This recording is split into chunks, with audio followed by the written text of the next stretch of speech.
So what are you going to do now? Well, listen, I'm going to file today formally papers of candidacy. I'm going to skip this exploratory phase that I know a lot of people go through, and become a full-fledged candidate for the presidency. It's a big step. I've thought about it over the last 6 months since I first started to explore it. And let me tell you why. Because obviously the first question, why are you doing this? Let me state the obvious to anyone who's listening this morning. There's a heightened sense of urgency, obviously, about the condition of the country. We listened last night, all the talk, and we'll talk about it today and tomorrow, probably the days ahead on this Iraq situation. But it isn't just Iraq. There are problems here at home that are huge, obviously, in terms of working people, their jobs, their futures. They worry about their kids.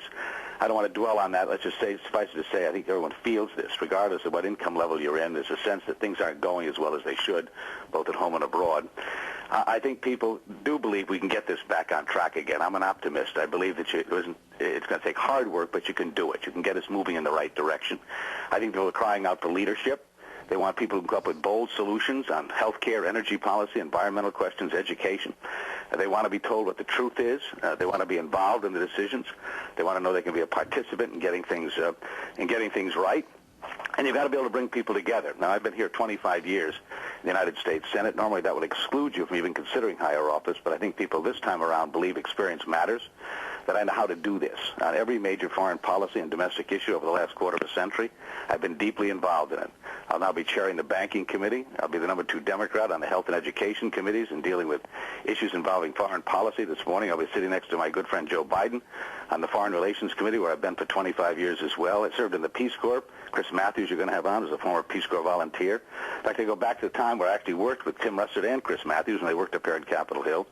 So I know how to do this. I know what has to be done, and I'm going to get out and make my case and be a part of this debate. And I realize I'm a dark horse in all of this. I'm not as well known as some of the other candidates will be running, but a year from now we'll still be talking about the first caucuses and primaries, and 12 months is more than a lifetime in politics.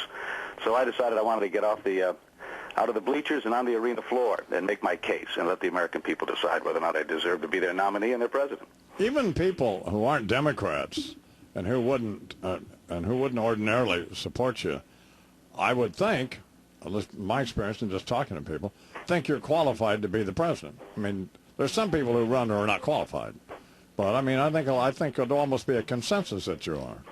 However, you mentioned dark horse, and how do you get by Hillary Clinton and if Barack Obama runs? And well, listen, honestly, first of all, they're wonderful people. I mean that. I'm not just saying it.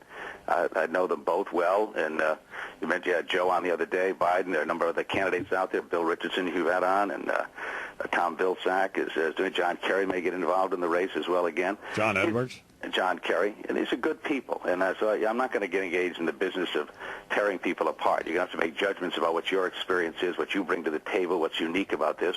Every one of them has strengths. In my view, I think the strengths I bring are the experience, the background, the ability to bring people together on major pieces of legislation.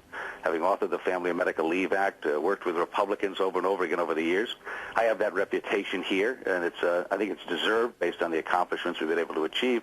And 12 months is a long time, and I don't think anyone in Iowa, New Hampshire, South Carolina, Nevada, any other state necessarily wants to be told in January of 2007 who the nominee is going to be in January or February or March of 2008. And so I believe I've got a chance. I've been to those states already, and they tell me the door's open. And but I don't disagree with you. We're coming from a less well-known position. I sort of bring the luxury of being a fresh face to an awful lot of people in this country, and yet having the experience and the background, I think, to take on the job. Not that anyone's fully prepared for this job, by the way. Well, let's not get crazy with the fresh face thing, Senator. So.